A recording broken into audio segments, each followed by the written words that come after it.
Book को बोल रहा हूँ, ठीक है। नीचे जगह तो आपको नजर में चली जाएगा। अरे कुछ नहीं होता, उतना चलता है ना। हेलो बच्चों, कैसे हैं आप सब? आज हम एक कहानी सुनेंगे। कहानी है चिड़िया के दोस्त और हाथी की, ठीक है। तो जैसा कि आप सब जानते हैं कि चिड़िया जो होती है वो जंगल में रहती है। तो एक जंगल था, जंगल में एक चिड़िया और चिड़ा दोनों रहते थे। कहाँ रहते थे? तो वो रहते थे, एक तुमाल का पेड़ था। तुमाल के पेड़ पर वो एक टहनी पर अपना घोंसला बनाकर दोनों रहते थे। और चिड़िया ने कुछ अंडे दिए हुए थे। गर्मी का मौसम था। एक दिन अचानक एक हाथी, जो प्यास के मारे व्याकुल हो रहा था गर्मी से और कुछ पागल सा भी था, वो चिंघाड़ते हुए अचानक उस जंगल की तरफ से निकला। और गर्मी के मारे बेहाल तो था ही, प्यास भी लगी हुई थी उसे। और उसने जब ये घनी छांव वाला तुमाल का पेड़ देखा तो थोड़ी देर उसकी छांव में आराम करने के लिए रुक गया। लेकिन हाथी तो हाथी होता है और उसमें मस्ती भी उतनी होती है। उसने अपनी सूंड से उस पेड़ की वही डाल पकड़ी जिसमें चिड़ा और चिड़ी का घोंसला था और उसने डाल तोड़ दी। डाल टूटते ही चिड़िया का घोंसला नीचे गिर गया ज़मीन पर और उसमें जो अंडे थे वो फूट गए। अपने आँखों के सामने अपने घर का और अपने भविष्य में होने वाले बच्चों का ये हाल देखकर चिड़िया का बहुत ही बुरा हाल था और वो बहुत रो रही थी, बहुत ज़्यादा रो रही थी। चिड़ा उसे समझाने की बहुत कोशिश कर रहा था, लेकिन उसकी कोई कोशिश कामयाब नहीं हो रही थी। तभी वहाँ पर उनका एक दोस्त था कठफोड़वा, वो भी वहाँ आया। उसने भी चिड़िया को बहुत समझाया कि देखो, जो होना था वो तो हो गया, अब हम फिलहाल रोकर उस चीज़ को बदल नहीं सकते। अब हमें कुछ और सोचना चाहिए या आगे का सोचना चाहिए। तभी चिड़िया ने कहा कि नहीं, मैं तब तक हार नहीं मानूंगी जब तक मैं हाथी को सबक न सिखा लूँ या मैं हाथी का वध न कर दूँ, क्योंकि मुझे मेरे बच्चों का बदला लेना ही है। मैं किसी कीमत पर उस इंसान को नहीं छोड़ सकती जिसने मेरे बच्चों को और मेरे घर को नुकसान पहुंचाया है।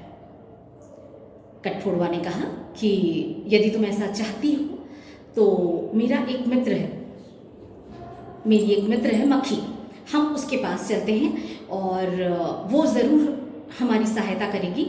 तो तीनों के तीनों मिलकर, यानी कि चिड़ा, चिड़िया और कठफोड़वा तीनों मिलकर मक्खी के पास जाते हैं। मक्खी को वो सारी बात बताते हैं कि ऐसी ऐसी बात थी और ऐसा ऐसा हुआ हमारे साथ, और अब हम चाहते हैं कि हम हाथी को सबक सिखाएं, और इसके लिए हम सीधी सी चीज़ यही चाहते हैं कि हम हाथी का वध करना चाहते हैं। इसके लिए यदि आपके पास कोई उपाय है तो आप बताइए।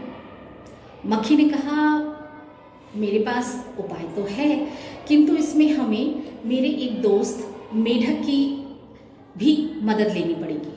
तो हम सबसे पहले मेरे उस दोस्त मेढक के पास चलते हैं और वहाँ फिर मैं अपना जो उपाय है वो आप सबको बताऊंगी। तो सबके सब तैयार हो गए और फिर सब उड़ते हुए मेढक के पास चले गए, जो वहीं पास के तालाब में रहता था। अब मक्खी ने मेढक को सारी बात बताई। मेढक बिल्कुल तैयार हो गया उनका साथ देने के लिए, और उसने कहा कि यदि हम सभी मिलकर यही चाहते हैं, यानी हमारा लक्ष्य एक ही है, तो हम ज़रूर इस लक्ष्य को पाने में सफल होंगे। और ऐसा कहकर मक्खी ने अपनी योजना उस मेढक को बताई। मेढक के साथ साथ सभी ने उस योजना पर अपना अपना जो कार्य था उनका वो समझा, और अगले दिन उन्होंने उस योजना को अंतिम रूप देने का फैसला किया। दूसरे दिन जब हाथी आराम से खाना खाने के बाद उसी तुमाल के पेड़ के नीचे बैठा आराम कर रहा था, तभी मक्खी जो थी वो धीरे से जाकर उसके कान के पास मधुर स्वर में भिनभिनाहट करने लगी और वीणा के स्वर जैसी आवाज़ निकालने लगी। अब चूंकि यदि आप आराम की मुद्रा में हो और यदि आपके कान में कोई वीणा का स्वर सुनाए तो जाहिर सी बात है आपको भी बहुत अच्छा लगेगा। यदि आपको अच्छा लगेगा तो आप उसे सुनने में मस्त हो जाएंगे या मगन हो जाएंगे।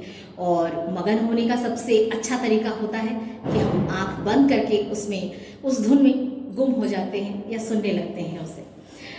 तो हाथी ने भी वही किया, वह आंख बंद करके सुनने लगा। इसी ताक में कठफोड़वा बैठा हुआ था। जैसे ही हाथी ने आंखें बंद की, कठफोड़वा ने जाकर तुरंत उसकी आंख फोड़ दी। अब हाथी दर्द के मारे चिल्लाने लगा। वहीं पास में मेढक एक गड्ढे में बैठा हुआ उसका इंतजार कर रहा था। उस मेढक की आवाज़ मेढक ने आवाज़ लगानी शुरू की।